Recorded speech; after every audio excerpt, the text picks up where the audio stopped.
You could say she's like a prairie fire. You could say she's like a... Oh,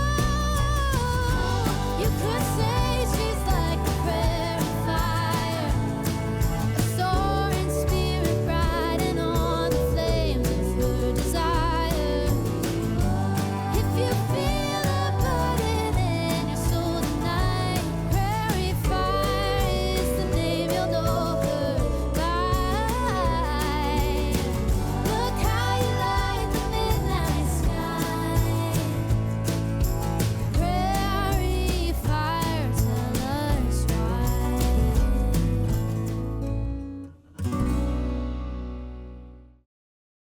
Welcome to Prairie Fire. I'm your host, Sarah Edwards. You know, as the mother of school-age kids, I know the challenge of finding fun and, dare I say, inspiring things for my kids to do every summer. But here in Champaign-Urbana, high school-age kids have the unique opportunity to learn and perform the music of Black Americans. And the woman in charge has spent her career elevating the art form. So here's a week in the life of Black Chorus Camp at Illinois Summer Youth Music.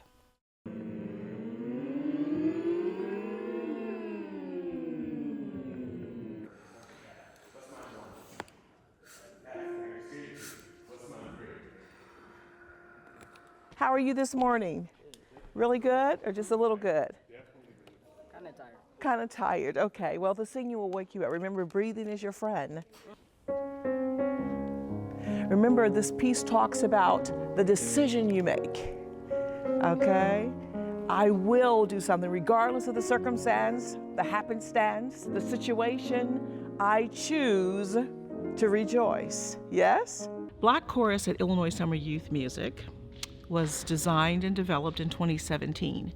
Decades ago, I had a colleague who was then the director of an office in the School of Music that was called Continuing Education and Public Service. He said, you should start a gospel choir doing Illinois Summer Youth Music. And I thought, well, I don't want to do a gospel choir. That's just one expression of choral music. I would like to do something that's sort of like what I do with the Black Chorus, which is the full range of repertoire. We do the music, the methodology, and the messages from the Black experience, and that's why it's called Black Chorus. It's not the demographic, it's not the students who are necessarily there, although I've been really pleased to attract African American students to come, but along with other cultural expressions as well.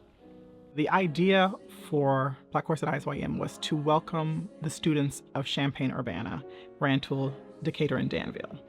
Illinois is very top-heavy when it comes to state recruiting. We recruit a lot from our northern suburb schools, and so we wanted the opportunity to serve the schools of our community. That was a lot of the idea that you're welcome here. Campus belongs to you. I've wanted to do this ever since I was like 10. I've been coming to almost every annual concert, and I used to watch them, and I was like, oh my gosh, I wish I could do that. And I mean, here I am doing the camp, and it feels like a dream. Yeah, 1, 2, 3, sing for. We'll keep marching, fighting till the victory is won. Better, better, better, better. Come on. Hold your head up, brother, till the victory is won. I hear you. Keep believing. Keep believing, sister, till the victory. Dr. Davis uses our oral transmission form and the call and response and the imitation form of teaching, and the students receive it. I teach you the text, I teach you the tune or the melody, and I teach you the timing or the rhythm. And I can do that by word of mouth a lot quicker than if you're trying to struggle through reading the notation. You just got a call and response kind of learning, which I think it really helps you to get the message of the thing that you're singing. And it's instead of looking blankly at a page, let's just say you're singing out to the audience like a storyteller, you know, you're telling a story. And so all of this helps to form a sense of community with all of the participants. No one is stronger than the other person, and they're leaning on each other. They're learning to listen to one another. Lift every voice and sing. Okay, I need for that to just like take off the rafters. We have 6 days, and everyone's coming at a different level. Some people have never been in choir before. Voice and sing. Sing all the way back there to the sound booth. And singing itself is very exposing, I should say. You know, you have to open your heart, you open your whole life, your intellect, your emotions, everything in order to be a good artist, as a vocal artist. And so, but I think once they become familiar with the setting and with me, they trust me. Dr. Davis always lets them know that everyone is a front row singer, regardless where you're standing in the choir. And so I think that kind of boosts their confidence and give them courage. My first year I came here, I was a sophomore. I sang really, really quietly so no one could hear me. And then she heard me singing quietly. She told me to sing louder, and then I sang louder. And I sang at pitches that I didn't even know I could reach, volumes I didn't even know I could reach. And the techniques and strategies she's been teaching me to be more confident, more louder, more articulate when I sing. All right, clap it up, love, clap it up. Have a seat. Remember, we're talking about delivering a story, right? Not just notes, not just rhythms, not just a tune, but what? A story. There is not one musical genre in this country that did not have the aid or influence of African Americans. And that information is important to understand and digest this music. This music, this expression created by Black Americans, it has served historically as a shelter. You know, it's also served as a shield. And I definitely believe that it's a soundtrack if you understand the history of it. You listen to the music, you can tell sociologically oftentimes what's going on. There's a bit of history in there. And I also believe that the music can build resilience and resistance. We're not doing this music just because it's Black music and Black music is important. Yes, those things are true, but it is our music. It is not only Black music, it is American music too, right? We are just proving that both can coexist in the academic structure. We want to keep teaching the coming generations about the music and to let them know that regardless of where they are, this music will serve them. I think that they've come a long way and that we're prepared for a good performance on tomorrow. A day in the life of Black Chorus at Illinois Summer Youth Music with Dr. Ollie Watts-Davis. A Day in the Life of Black Chorus with Dr. Ollie Watts-Davis is a day of having one of the best times of our lives, spending time with our family, away from family, and not being judged if we mess up.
You know, if you think about it, we are absolutely surrounded by people who are quietly making major contributions to the quality of life in our communities every day. Tanisha Spain recently had the opportunity to sit down with a woman who has been a powerful force for education and equality for more than 60 years. Dr. Jean Morris is living Black history. You may not know her by name, but she's been making big changes in Central Illinois since the 60s. Here's our conversation. So let's start at when you first arrived in Bloomington Normal area. Was that 1966? Yes. So tell me a little bit what that was like. Well, of course, we came and had to find housing, and that was a difficult situation. We hadn't been married that long, but it seemed like a nice place to be. The neighborhoods looked nice, and children adaptable, so we thought this would be fun. Education was your passion. You knew that when you were in school. What led you down that path? What made you want to get involved in education? My mother. And tell us a little bit about her, because she's got an amazing story of her own. Yes. Well, she was a leader of education for Negroes in the South, and particularly for the young children coming through. She had gone to Avery Institute, which was a Quaker training school for teachers, African American teachers. And as my brother and I, who were born in Mount Pleasant, grew older, we were sent to that school because we wanted to get the same kind of training that my mother had had. So she knew that that was important, and that kind of was instilled in you. Yes. What did your mom teach you about education? What was it? Get it right. What was it about that I don't know, seemed like the right ticket or the right move or right opportunity, but what was it about education that your mom instilled in you? Well, it's what she's telling all the children is that the more you learn, the better you are, because your whole being profits from what your education can bring you, you know. And so she said to us, when she said to her kids in school, learn this so you can read. And you can read what you need to read. And that legacy continues on because there's a community center that's in your mother's honor. The school room where she taught is now a museum. So that legacy is still there. Yes. All right. So here we are. You've moved to Bloomington. Your husband, tell us a little bit about him. He was a mathematician or a professor of math? Well, we both went to, because this is the only schools we go to historically, Black institutions. I went to Spelman, which is the companion to Morehouse College, which is the male school. My brother went to Morehouse, and so I followed and I went to Spelman. He went to Hampton. Now, how long were you guys a couple before you got married? Were you dating a long time? Did you date all the way through college? No, we went, I live at Westminster. Well, we met at a place just like that, which was owned by the principal at a southern high school. And they owned this place in New Hampshire. And they would hire kids from the traditional Negro colleges to come up and work in the summer. And we met up there. And of course, I was a music major, and Charles had a beautiful voice. So we got together with music, so we would go all through the town singing and showing off. He had a beautiful voice. And so I spent 3 summers up there, and I think he spent 4. It was a great life. Some of it was difficult, but we were happy that we worked together to accomplish most things. And we had 2 lovely children, and we worked to bring them up in good environments and see that they got the best. So let's cut back to the 60s.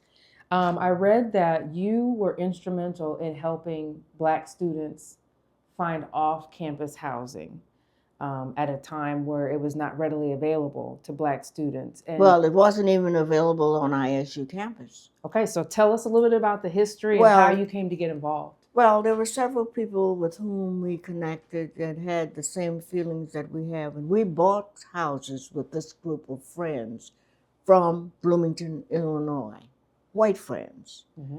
And we rented to students. And I became kind of like the house mother. But you know, it was a good feeling because you had somebody that needed help and you could give them help, and they were trying their best, because at the time that we did that, Black students couldn't stay on campus at all. Oh, they couldn't stay on campus. So if I'm a student in Bloomington, let's say I didn't live here. I mean, You had to have housing somewhere. Interesting. Or And it was commute. very limited. Very limited. Wow. And so doing that sort of group economics, you guys were able to put together some money, buy houses, and that is how Black students began to find housing on campus. And then the housing, and of course, Charles being at the university, he worked on it from that point, so it opened up too. So when you first got here, the civil rights movement was still kind of in its infancy. Did you feel that? Could you feel, you know, aside from the housing, but just with your white co-workers, counterparts, did it feel like the civil rights movement was still hot, still brewing, still trying? Still trying. Still trying. Yes, because it was that way in the stores. You know, you had to wait to get served. But I felt that change was coming. And you can't, sometimes, some change has to be forced and some has to be tolerated until the time is right. You played a big role in developing early childhood education. Does that harken back to your mom and your days in South Carolina, or where did your inspiration come to work with the littlest students? From the University of Illinois, where I went to, where we were in school over there, Lillian Katz and Bernard Spodak, and the main leaders of early childhood education in the country were there. And they talked all about the hope of the world and young children. And it was something about having a hand in that influence that was going to shape future generations? Yes, yes, yes. What did that feel like? Because I'm sure at the time it felt very different. Like, I think of Ruby Bridges. You know, that first day had to have been terrifying, but now when she looks back at pictures of herself, there's got to be an immense pride. Wow, I did that. I was part of that. I was one of the first. So do you have that same feeling were you scared then and proud now, or what were some of those feelings? I don't know how else to say it. That's very good. But I don't know that I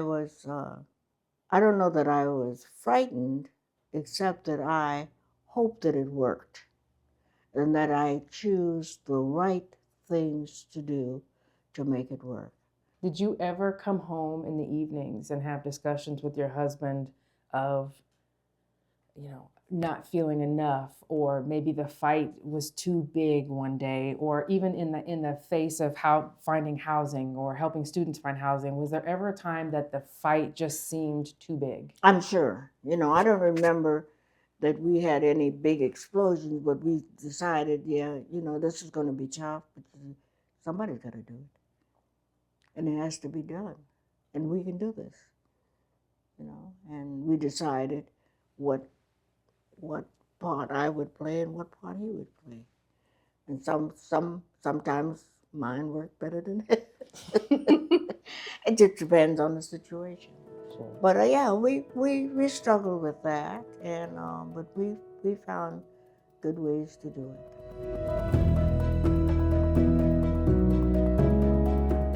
Let's talk about Dr. Charles Morris. Tell me some of your fondest memories of him. Well, he was very quiet, but very demanding in many ways. And he could sell you on an idea that you may not have had. But he was very serious about life and about giving to the world all kinds of gifts that would make the world a better place. And he did that. He did that a lot.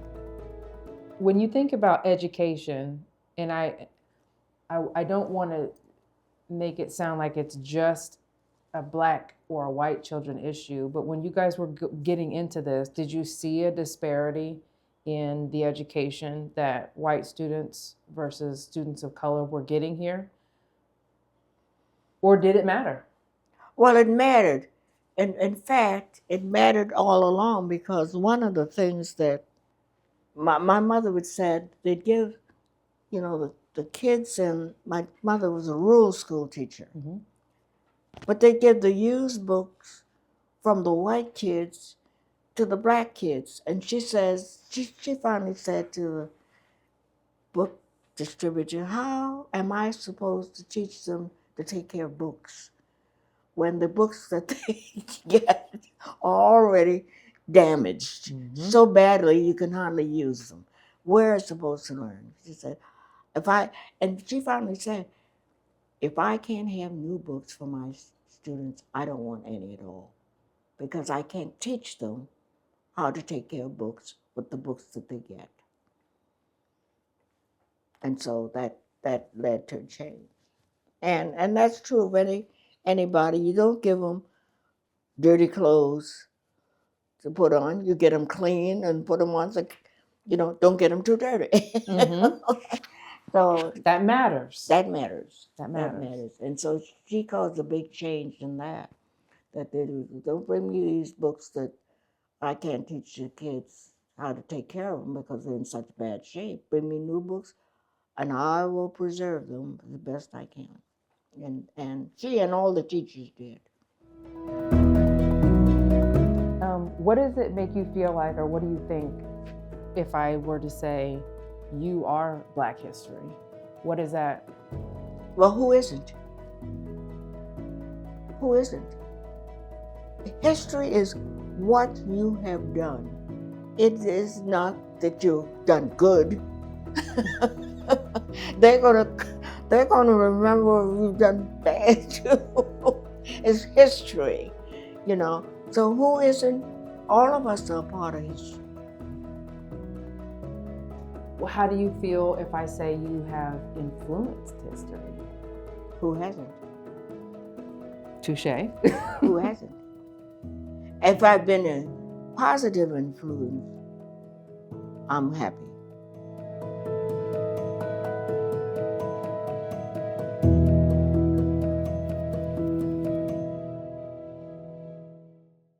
And finally, let's head up to the Chicago area, where we'd like to introduce you to a sculptor who creates really eye-popping pieces of art out of industrial materials, with a little science and math thrown in for good measure. Meet Josh Garber.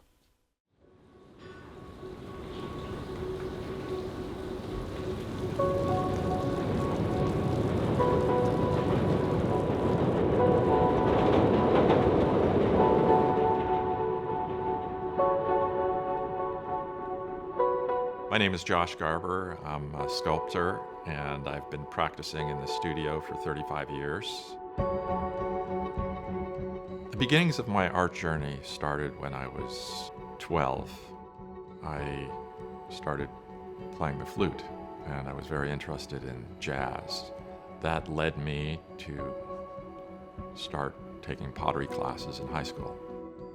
I was fascinated by clay because of its immediacy and its way of documenting the imprint of touch. That clay sensibility has been with me ever since. And I started using sewage pipe because I liked the linear quality, and it echoed my coil pottery work. What I was getting at was the danger and the beauty of pollution, of technology overwhelming us. That brought me to Chicago.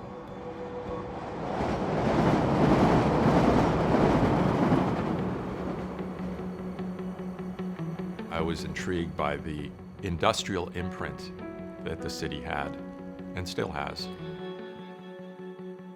I found a studio right underneath the train tracks, and I hear the train, and I've heard the train every few minutes while I'm working. I guess through osmosis or just through being around it and hearing it all the time, I started making this layered welded steel bar construction that echoes the pattern and the rhythm of the train tracks. It wasn't just the L tracks I was attracted to. I was also attracted to the large bolts and hex nuts that were sticking out of all the columns. When I started doing my screw and hex nut series, I wanted to really push the edges of what play is and what it meant to me. In particular, I was thinking about making metal soft and sensual. After a 30-year practice of doing public commissions and having shows in Chicago, New York, and Canada, I just decided to go back to graduate school for art and do my MFA. And it was a very explosive experience because I saw a completely different language of art that I wasn't aware of. I studied this academic concept of nonsense. There was a sense of real nakedness that I really was revealing some mysterious part of me that I hadn't seen before. To be able to use those facilities was like a playpen for me.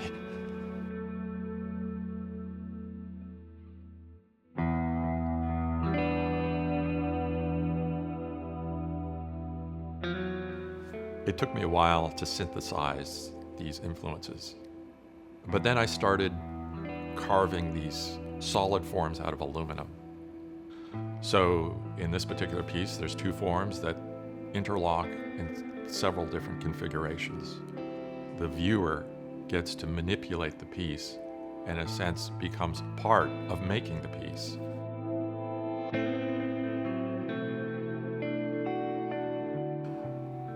The public work to me, especially with the interactive tactile quality, offers the community a greater connection to the artwork.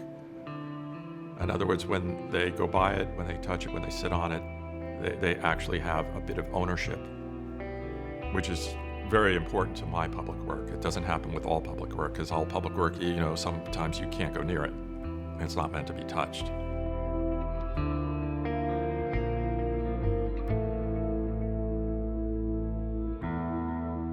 Right now, I'm just letting all these threads evolve the way they want to evolve. I'm letting them breathe. And I think about the permanence of my pieces and what that means as it outlives me. I think that I want to leave something that is joyous, that is stimulating and joyous and alive.